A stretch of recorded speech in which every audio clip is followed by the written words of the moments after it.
Good morning বন্ধুরা, তোমরা সবাই কেমন আছো? আশা করি তোমরা খুব খুব ভালো আছো। আমিও ভালো আছি। তো আজকে একটা নতুন ভিডিও নিয়ে চলেছি তোমাদের সঙ্গে শেয়ার করতে।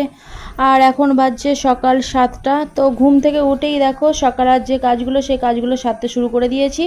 প্রথমে দেখো এই যে কোয়ার্টারে পেছনটা তো ঝাড় দিচ্ছি, আর কোয়ার্টারের বাইরেটা ঝাড় দেওয়া হয়ে গিয়েছিলো। তো পেছনটা ঝাড় দিয়ে এখন দেখো এই জামাগুলো মেলে দিচ্ছি। আর আজকে ঘুম থেকে উঠেই আগে জামা কাপড়গুলো মেশিনে দিয়ে দিয়েছিলাম, সেই জন্য তাড়াতাড়ি কাচা হয়ে গেছে। তো ওদিকে তো সব কিছু কাজই সারা হয়ে গেছে প্রায়। এখন দেখো জামাগুলো মেলে দিচ্ছি আর বাবাইকে এবার খাইয়ে দেবো। তো বাবাইকে এখনও মুড়ি খাওয়ানো হয়নি। বাবাই দেখো এই যে সাইকেল নিয়ে খেলছে এখন। তো সাইকেলটা এই ছোট সাইকেলটা ও প্যাডেল করতে পারে বলে দেখো কি সুন্দর প্যাডেল করছে, দেখছো? তো বড় সাইকেলটা খুব একটা নিতে পারে না এখন। তো এই যে ছোট সাইকেলটা নিয়ে এখন খেলে। আর বাবাইকে তো মুড়ি খাওয়ানো হয়ে গেছে, আর ওর বাবা দেখি চলে এসছে। তো বাবা, আমি আর বাবাই তিনজনে মিলে চা খেয়ে এখন দেখো এই যে কোয়ার্টারের পেছনে চলে এসেছি। আর বেলগাছটার নিচেটা দেখেছো কী সুন্দরভাবে পরিষ্কার করেছে কালকে, তো সেইটাই দেখছিলাম। আর এখন দেখো এই যে হাঁড়িটা রেডি করে গিয়েছিলাম, আর এখন ভাতে জালটা দিয়ে দিচ্ছি। ভাতে জাল দেওয়ার পর এই যে বাবাইয়ের জন্য তো দুধ নিয়ে এসেছিলো, দুধটা গরম করা হয়নি।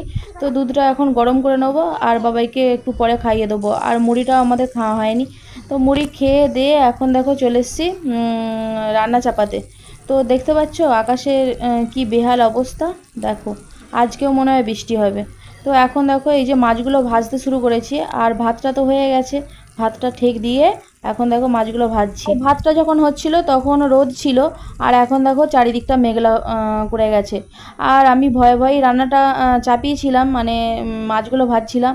আর এখন দেখো মাছগুলো ভাজা হয়েছে কি বৃষ্টি শুরু হয়েছে, দেখতে পাচ্ছ? আর সব কিছু গুছিয়ে আর ঘরে নিয়ে চলে আসি। আর ভাতের হাঁড়িটা ঠেক দেওয়াই আছে, আর উনুনটা কেমন চাপা দিয়ে দিয়েছি, দেখতে পাচ্ছ? তো উনুনটা যদি জল পড়ে কালকে আর রান্না করতে পারবো না, সেই জন্য। আর আজকে দেখি যদি রান্না করতে পারি। তো কিছুক্ষণ অপেক্ষা করেছিলাম যে যদি রান্না করতে পারি, যদি রান্না করতে পারি। কিন্তু দেখো এই যে বসে আছি আমরা। তো বাবাই ওদিকে আবার বৃষ্টির জলে ভিজতে গিয়েছিল, এই জন্য বাবাইয়ের মাথাটা ভিজে আছে। আর দেখো, দেখতে পাচ্ছ আমরা বসে আছি। তো কিছুক্ষণ বসে থাকার পর আর ওয়েট করিনি, আমি ভাবলাম যে বৃষ্টি তো থামবে না। তো চলো গ্যাসেই রান্নাটা করে নিই আজকে। তো এই দেখো গ্যাসে রান্নাটা শুরু করে দিয়েছি, দেখতে পাচ্ছ? আর আজকে তো তেমন কিছু রান্নাও করতাম না, আমি ভাবলাম যে তাড়াতাড়ি করে রান্নাগুলো সেরে নেবো বৃষ্টি হওয়ার আগেই। তো সেটাও আর করতে দিল না, তার আগেই বৃষ্টি শুরু হয়ে গেল। আর এই দেখো এই মাছগুলোই শুধু ভাজা হয়েছে, তারপরে আর কিছুই রান্না করতে পারিনি। এই যে পটল ভাজা আর বেগুন ভাজা একসঙ্গে করছি। আর আলুগুলো এই যে নুন হলুদ মাখিয়ে রেখেছি, আর সিতুইয়ের ঝাল করব। তো সিতুইগুলো কালকে অর্ধেক করেছিলাম আর অর্ধেক রেখে দিয়েছি। আর ওর বাবা বেশ খেতে ভালোবাসে সিতুইয়ের ঝাল, তো সেই জন্য এই যে সিতুইয়ের ঝাল করতে দিয়েছি। আর আমি তো খুব একটা খাই না সিতুই, তার কারণ আমার পেটে যন্ত্রণা হয়, সেই জন্য সিতুই খাই না, একটা দুটো খাই, বেশি খাই না আর কি। আর ওর বাবা তো খেতে ভালোবাসে, সেই জন্য করেছি। আর এখন দেখো এই যে রান্নার মাঝখানে আবার বাবাইকে ডিমটা খাইয়ে দিচ্ছি। আর ডিমটা খাওয়ানোও হয়ে গেছে, আর এদিকে দেখো আমার রান্নাও হয়ে গেছে। তো এই যে আলু ভাজা, পটল ভাজা, বেগুন ভাজা, আর সিতুয়ের ঝাল, আর এই যে পুঁটি মাছ ভাজা আর মাছ ভাজা, আর দুধ তো আছেই। এই হচ্ছে আজকে রান্না। এইটুকু রান্নাও আর হলো না উনুনে। তো এইখানে দেখো রান্নাটা করেছি, আর দেখো কি অবস্থা, দেখতে পাচ্ছ? তো এই জন্যে আমি রান্না করিনি গ্যাসে, মানে গ্যাসটা এমন খারাপ অবস্থা হবে। এ দেখো প্রথমে আবার সাবান দিয়ে একটু আমি প্রথমে বুলিয়ে নিচ্ছি, বুলিয়ে নিয়ে এরপর ভালো করে মুছে নেবো। তো দেখো কি সুন্দরভাবে মুছে নিয়েছি। তো চলো রান্নাঘরটা তো ভালোভাবেই পরিষ্কার করে নিয়েছি। এখন চলো এই যে পোড়া কড়াটা, মানে উনুনে তো রান্না করেছিলাম কড়াটা, তো কড়াটার নিচেটা পুড়ে গেছে, পেছনটা এই যে। তো এই কড়াটা মেজে নেবো বাইরেতে। আর এখন দেখো সব কিছু কাজই সারা হয়ে গেছে, আর ওদিকে তো কড়াটাও মাজা হয়ে গেছে। এখন দেখো এই যে দই লস্যি নিয়ে বসে পড়েছি। ওর বাবা কালকে দুটো দই লস্যি নিয়ে এসেছিলো, আমের দই লস্যি। তো একটা খেয়েছিল, আর একটা খেয়েছিল বলতে অর্ধেকটা আমি খেয়েছিলাম আর অর্ধেকটা ও খেয়েছিল। আর আজকে দেখো এই যে ওর বাবার জন্য একটুখানি রেখে দিয়েছি, আর ওকে একটু দিয়েছি।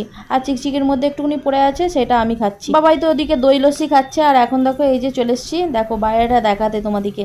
তো এখনও বৃষ্টি হয়ে যাচ্ছে, দেখতে পাচ্ছ? আমি যদি অপেক্ষা করতাম যে বাইরে উনুনে রান্না করব, তো এখনও সেই বসে থাকতেই হতো আমাকে। তো এখন এই যে 1:45 বাজছে, আর ওদিকে তো আমার রান্না হয়ে গেছে। শুধু এই যে ঘরটা মুছে নেবো, মুছে নিয়ে আর বাবাইকে স্নান করেই খাইয়ে দেবো। আর ওর বাবা তো এখন ডিউটিতে আছে। তো চলো কাজগুলো সেরে নিই। আর বাবাইয়েরও এই যে লস্যিটা খাওয়া হয়ে গেছে। আর এখন দেখো এই যে বাবাই আর আমি এই যে স্নান করে এখন শুয়ে আছি, আর বাবাইকে তো খাওয়ানো হয়ে গেছে। আর যখনই শুয়েছি ওর বাবা আবার এসেছে, তো ওকে ডাকছিল, তো সেই জন্য দেখো এই যে ছুটে ছুটে যাচ্ছে। ওর বাবার কিন্তু এখনও ডিউটি সারা হয়নি, তো কিছু কিনেছে সেই জন্য ওকে ডাকছিল দেওয়ার জন্য। এই দেখো, তো চলো দেখি কি কি কিনেছে।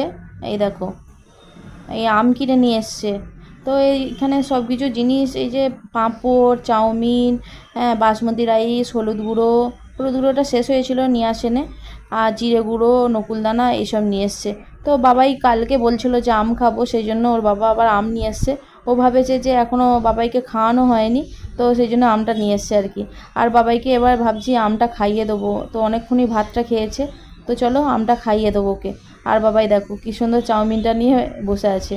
তো চলো আর ভিডিওটা বড় করবো না, এখানে শেষ করছি। Tata bye bye. কালকে একটা নতুন ভিডিও নিয়ে চলে আসবো তোমাদের সঙ্গে শেয়ার করতে। টাটা।